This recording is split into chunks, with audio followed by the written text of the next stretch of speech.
Welcome back, everybody. Here we are with another episode of the Top 50, and for this installment, we're going to be crossing to the Top 25. Now, a lot of people, when they do their top favorite games of all time, they're usually doing Top 10, Top 15, Top 25, you see pretty often too. I've gone a little bit above and beyond here to try to get 50 games that I love so much, but there's been a lot of deliberation, and that's especially true when we cross into the Top 25. That's enough about that, though. Let's just get into it. At number 30, we have Banished. And Banished is a game I've talked about a handful of times on this channel already. For me, it's a hidden gem, a really underrated game. I suppose unless you're already familiar with simulation games on PC, then it's not too much of a hidden gem. It's probably one of the better games that you can play. This is a really comforting, cozy game, and you know what? I hate how that word gets thrown around a lot, but it really is. The scenario, the setting here, you're playing in this old feudalistic village, this town. You're trying to start it from scratch and build its way up. You're going to be increasing the population, exploring different kinds of buildings that you can put down, different trades. You're watching your little characters run around in the town, harvesting things, chopping wood, hunting animals, whatever it is, right? You're going to be building fishing huts and trading, and there's all kind of stuff to explore. The mechanics and the game overall can be very punishing. You're guaranteed to lose your first few times just trying things out and trying to learn the game as you go. That's all right. Don't let it dishearten you when you play the game. It didn't do that for me, thankfully. I opted to look up a guide, and you know what? Reading a guide, following along with the guide, and having my first successful run of the game made playing the game again so much more enjoyable. The achievements here, and I've talked about achievements in this capacity before, the achievements are not necessary in any game, but in something like this, they give you a little bit of structure, they provide another guide of sorts. So they're giving you attainable goals, they're giving you things to work towards, and how you creatively approach those things and try to reach those goals, that's a lot of the fun in a game like this. So Banished, a fantastic game, doesn't get talked about enough, or maybe it does in certain circles on PC, but the broad community, the broad gaming community doesn't know about this game. So if you like simulations, if you like a little bit of challenge, and if you want something to play over the winter, definitely check this one out. Number 29, Fallout New Vegas. Yeah, I've got a pretty big game here, a favorite for many people. I've seen New Vegas in tons of PC gamers' top 10s, and it's not like this game doesn't deserve to be there. I completely understand why New Vegas can be in a top 10. For me, however, I think I just milked this game for everything that it's worth. And I say that having not purchased any of the DLC. I played the game, I got all the base game achievements. I'm gonna be talking about achievements a lot, clearly. But I really enjoyed the game. I beat it on multiple characters. I wanted to see every ending through. And I think when I was playing the game to see everything that it has to offer, that's where the experience just kind of became a little bit of the same. It didn't throw any surprises at me. I knew what I was getting into. For me, the different endings in the game, yeah, they're there. They're not all good endings. They're not all great stories either. But it's great. This game has a lot to offer. I don't want to diminish anything, but you certainly see a game that is amazing at the time, still holds up today, but I don't know if you could call it amazing if you were to play it today for the first time. That said, I just love how in games like this, you're trying different builds, you're trying different weapons. I love exploring the different dungeons, although in a game like this, calling it a dungeon is not necessarily accurate. You're exploring different bunkers, underground shelters, and things like that. It's a Western RPG, so you know what I mean when I say you're exploring dungeons. If any of you have not played a game in the Fallout series, this and Fallout 3 are amazing games to play. For me, this one was slightly better than Fallout 3. I just like the setting a lot. It's set in the Mojave Desert, Nevada. You're visiting the Strip. There's a bunch of old-timey cliches. You've got people who seem to be fans of Elvis and all this kind of stuff. I love the music in these games. Everything about Fallout New Vegas is a wonderful experience, but I suppose it's just never been a 10 out of 10 for me. So, number 29, I think very fair for this game. Number 28, sticking with a similar type of game, now we have The Elder Scrolls V Skyrim. Wow, so New Vegas and Skyrim back to back, and I put Skyrim one slot ahead. Yeah, there's a little bit to that. For me, these are two games that I definitely played the death out of. I got as much as I could out of them with multiple characters and multiple builds. Skyrim though, I think I swapped it while I was actually making this video, or poring over this list with a little more attention to detail. And I put Skyrim ahead of New Vegas, even though New Vegas, some of its gameplay may be better. But Skyrim is so much more fun to be looting in. I have a new appreciation for the world and that winter wilderness. Things like the dragons and the things that are specific to your character, the Dragonborn, they never exactly hooked me. I don't particularly care for that aspect of fantasy. Anything Norse-inspired is not exactly my favorite, but again, it's just about the Elder Scrolls gameplay and the... I'm gonna sound like a kleptomaniac. I really love stealing in these games, honestly. Stealing in Elder Scrolls is more fun than stealing in Fallout. And you might say they're so similar, or what's even the difference? I don't know. To me, they just feel different. I like the sneak builds that I have in the Elder Scrolls. In Skyrim, I was doing all this crazy bow damage, stab multipliers when I was doing backstabs. A lot of fun like that. The enemy AI can be a little bit wonky at times. Playing it on the hardest difficulty, I think it's called Master, is just completely unfair because enemies become these damage sponges. And if you don't really min-max your build, then you're not going to have a fun time. But all of that aside, playing it on different difficulties, playing with different play styles, recruiting different companions, and just spending a lot of time in the world. Yeah, I give Skyrim the edge over New Vegas. Both amazing games. And if you want to dive into some Western RPGs for yourself, you don't just have to play Skyrim or New Vegas. You can play the older titles, like I said, Fallout 3, Oblivion. If you want to really push yourself, you can play Morrowind, which is the Elder Scrolls 3. There's a lot of fun to be had with these games. So if for whatever reason you haven't hopped on the bandwagon yet, please do so. Now at number 27, a lot of you are going to be thinking I'm crazy because what am I doing putting this game ahead of Skyrim and the other titles? Well, it's Puzzle & Dragons Z, Super Mario Bros. Edition, or whatever the title is. You guys can see it on screen. Yeah, it's a puzzle game, and it's beating those great, expansive RPGs. And the reason for that is just the gameplay. It's far more addictive to me. Not to say that I didn't get addicted to Skyrim, but I don't know, in Puzzle & Dragons, specifically the new Super Mario Bros. Edition, plays a lot better than the original. I just got hooked doing that silly match 3 kind of game. I love, actually, in this game in particular, all of the Mario fanfare. You've got so many different characters that you can recruit as you play. You're going to be seeing all of these enemies from the past games. They're going to be on your team. You can customize them and upgrade them and evolve them.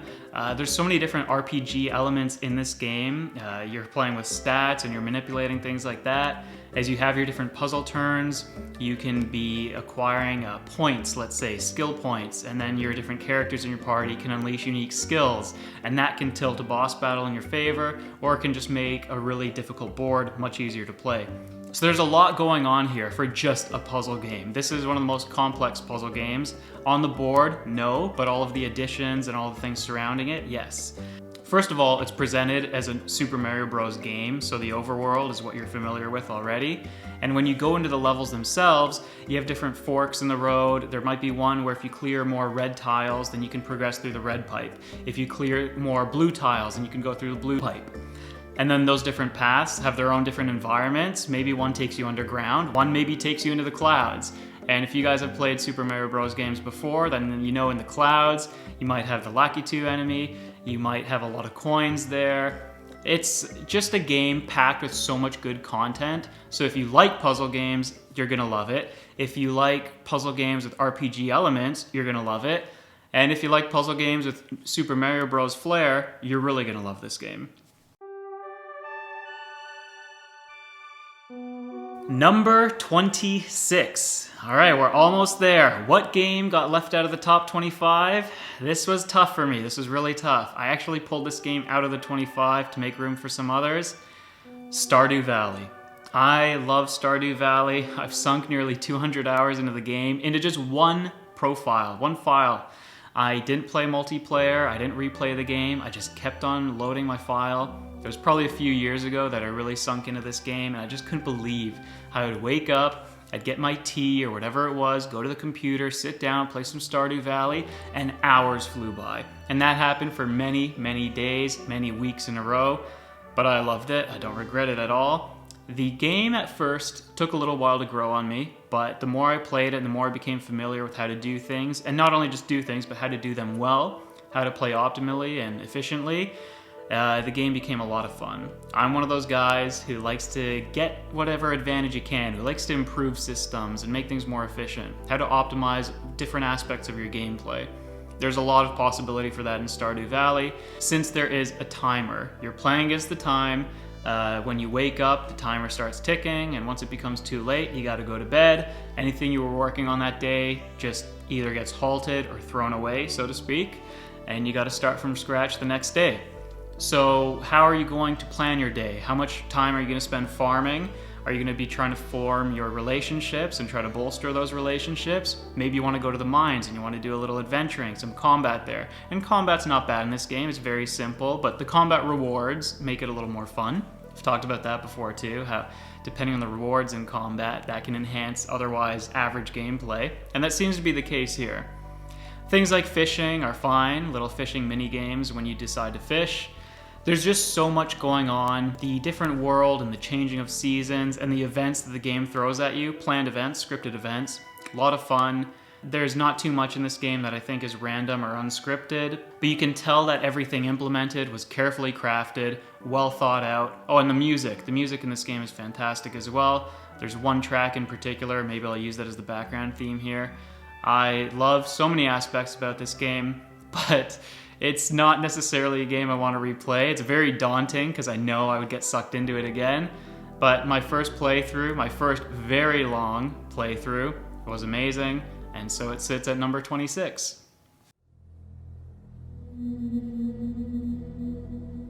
Alright guys, now we're crossing over. We're in the back half of the list now, or the front half, depending on how you look at it.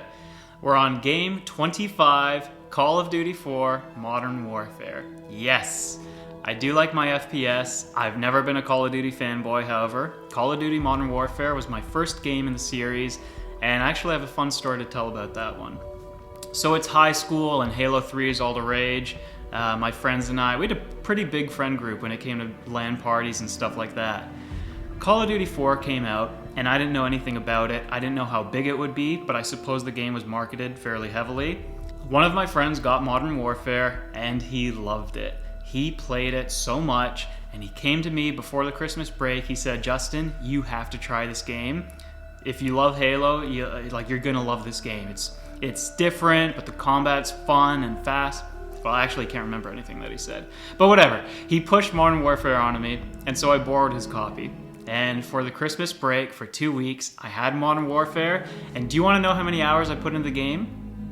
Because the game keeps track of that. I played this game so much, 7 days playtime. That's 7 times 24 hours. In a 2-week Christmas vacation. I played basically half of my vacation went into Modern Warfare. I was hooked on the game, and I was really good at it too. That definitely helped. So, Christmas ended, and I asked for the game. I got my own copy for Christmas, actually. So I was playing my own copy before the break ended. I was able to give my friend his copy back. Of course I would do that, it's not a question. And yeah, I just kept on playing the game. For those of you familiar with Call of Duty, you know that there's prestiges when you play online. So as you level up and you acquire some kind of experience through winning and through unlocking things, getting kills with different guns, you level up, and it's just a little badge beside your name. For a lot of people in lobbies, they're gonna see, whoa, this guy's really experienced, whoa, better watch out for him. But for me, I found a prestige, I think it was Prestige 3 with a green badge, and green being my favorite color. I decided that's where I'm gonna stop. I like the way this one looks the most. And so I was kind of this unassuming player. People saw me, Prestige 3, and there's all these other Prestige 10s and 9s and 8s in the lobby, and I would just demolish everybody. Call of Duty, yeah, definitely one of the FPS that I excelled at. Halo 3, I had my limits with that game. I never quite got my general level, but I can talk about that game another time. Call of Duty, I felt like I surpassed my previous limits when it came to FPS. I hit a new level of just crazy skill and accuracy, and I was using all the weapons. Even now, talking about the game, I can recall different plays that I made, different matches that I had. I met a lot of people playing this game. No one who I'm still in touch with today, but Our social circle at school expanded a little bit to include other people who played the game. And even online, I met these guys from Winnipeg, Canada, and I'm from Toronto. And it's just funny how they invited me into their clan, and we had a lot of good time playing together. I remember one of them was definitely better than me, so that was a humbling experience for sure. But still, we had a lot of fun carrying our teams together. I wanted to try to outplay him, and he was usually consistently outplaying me. Great game. Call of Duty. People now, even with the modern games, they talk about the story, the campaign, and yeah, the campaign is great, but all of my memories, or most of them anyway, are with multiplayer. And Modern Warfare 2, it just didn't do it for me. I guess I was expecting something different. I was expecting more upgrades, so it's never been a question for me. When I think about what's my favorite Call of Duty, I haven't played that many. It's hands down Modern Warfare. So that's it, number 25. We're in this thing. We're in the heavy hitters now. Number 24, Slay the Spire. Another game that I've featured a handful of times here. And the reason for that is, well, first of all, it started out as just a great game that not many people knew about. I didn't know that I would like this game as much as I did. I had a little bit of experience with Hearthstone. In the past, as a kid, I've played with some physical card games like Yu-Gi-Oh! And Pokemon, and even once upon a time, I played this Magic the Gathering CD. So it was like a Windows 95, Windows 98 Magic the Gathering game. I've had very limited card game experience. Slay the Spire is a roguelike, and roguelike, whatever, I'm not going to get into that again. Slay the Spire combines this dungeon crawling with a card game. And the way that it works is as you're playing through the game, you're acquiring new cards for your deck. You've got different classes to choose from to start out, so the base deck that you're going to be playing with and the amount of cards that you get during your run, they are dependent on the class that you choose. There's so much customization. Of course, a lot of it is RNG based. But for example, when you go to a shop, there's going to be, let's say, like a dozen things to choose from. There's 3 different potions, there's 3 different power-ups, and there's a handful of cards. So yes, it's RNG, but you always have a large swath of things to choose from. In that sense, I suppose the RNG is not too bad.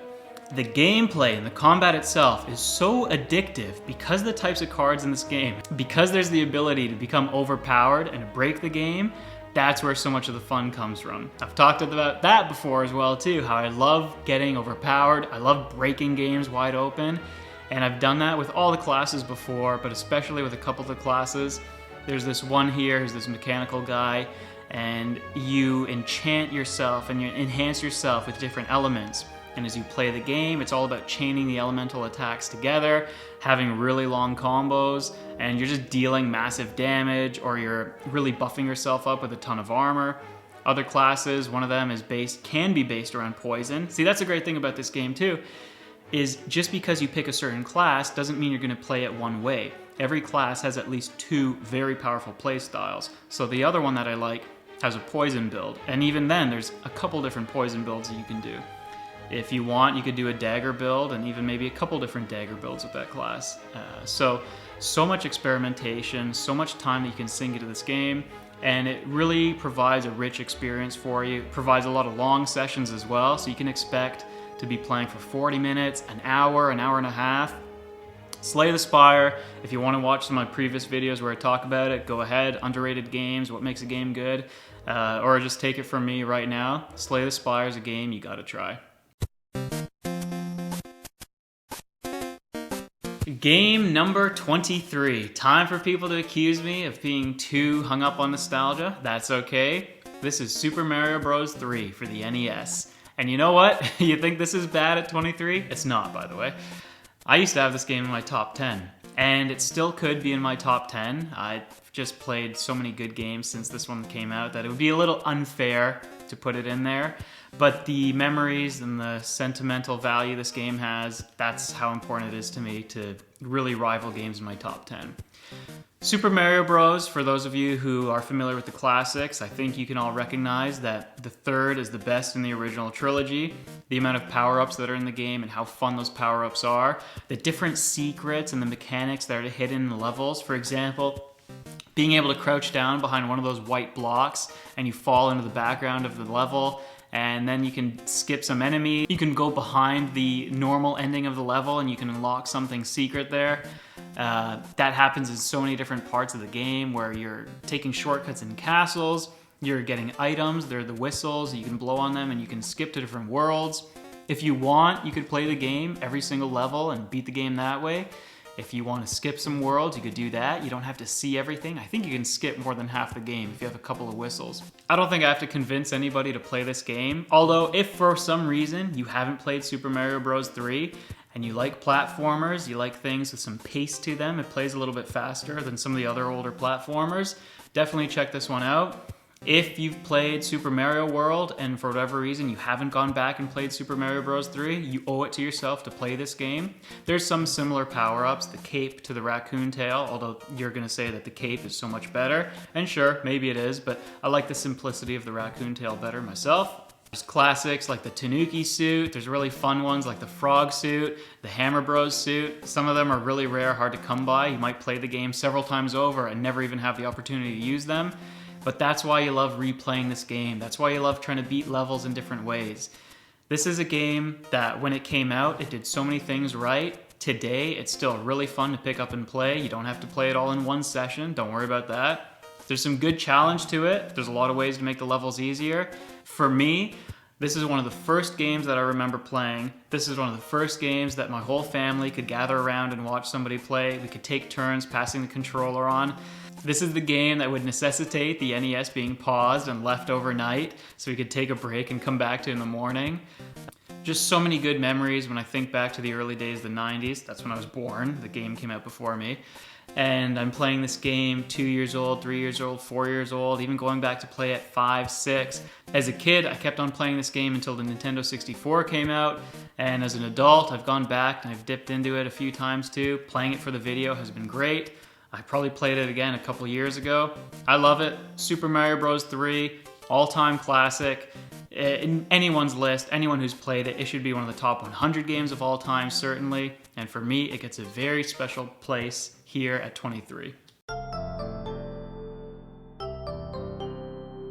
Number 22, Pikmin. Yeah, wow, Pikmin. That's a funny game to be throwing in with these ones. Doesn't Pikmin, the first one especially, seem a little more simple compared to the other games? Well, maybe it is. Maybe it's a little bit shorter, but you know what? Again, it's got sentimental value and it has really underrated gameplay. Underrated everything, honestly. The environments in this game are great to look at. It's just a really fun, whimsical game. It feels like you're looking at a lot of things that could be possible in real life, like maybe there's a little park or something, a little patch of grass with some dirt and a path. Certain things are fenced in. You might have a tin can that rolled on the floor, and so that becomes something that in the game your Pikmin can explore. Olimar, your character, can go into. The different enemies that you're combating, the sounds that they make, the way that they patrol the environment, everything just feels so perfectly real. Obviously, not to say it's a realistic game, but the world that they crafted here feels like it could be a real thing. They did a great job on making it seem believable, I suppose is what I want to say. I've replayed this game a couple of times. I remember actually, I think my first time playing the game, my brother beat it and we were using the strategy guide, or at least he was using the strategy guide a little more thoroughly than I was, and he was able to beat the game and get all the parts. I tried to kind of wing it, kind of try to follow the strategy guide. Look, I was a kid, I wasn't that good at these games. And I think I had to restart the game. I think I got to the end and it was a big game over because this game also has a time limit. And don't make that make you feel anxious. If you haven't played Pikmin before, if you're worried about time limits, making the game too hard, don't worry about that. It's not. Yes, as a kid, I could not beat the game in 30 days in game time. But I think if you're an adult or if you're a teenager or something like that and you're playing the game for the first time, if you got some gaming experience, you should be okay with this game. Sometime later though, I replayed it, I followed the guide to a T, and I got no shame in admitting that. I love having physical strategy guides, by the way. I feel like it's not cheating when you have the physical strategy guide. It's just following the game, kind of the way the game's meant to be played, and there's nothing wrong with that either. You can still have your fun and go out of bounds a little bit, play the game that you want, but anywho, that's a discussion for another time. Pikmin's been a really great game for me personally. Pikmin's been a great game for my siblings. I know my brother loved playing it the first time. Like I said, he beat it 100%. My sisters played Pikmin 3. I have not. Maybe that takes the place on this list when I do. But yeah, for me, the combination of the sound, the music, the environment, the gameplay, the combat, and actually you can get a little tricky with the combat. You can implement some of your own strategies on how you maneuver your Pikmin, how you even involve Olimar in the attack. there are certainly different degrees of execution for how good you want to be at the game. So Pikmin and the strategy element, of course, I do like my strategy and my puzzle and all those kinds of cerebral games. This is a fantastic game. Definitely high praise for it being in my top 25. However, it's not in the top 20, so I think it perfectly sits here at 22. Finally, ending today's video with number 21, StarCraft 2. And this really is representing the whole StarCraft series.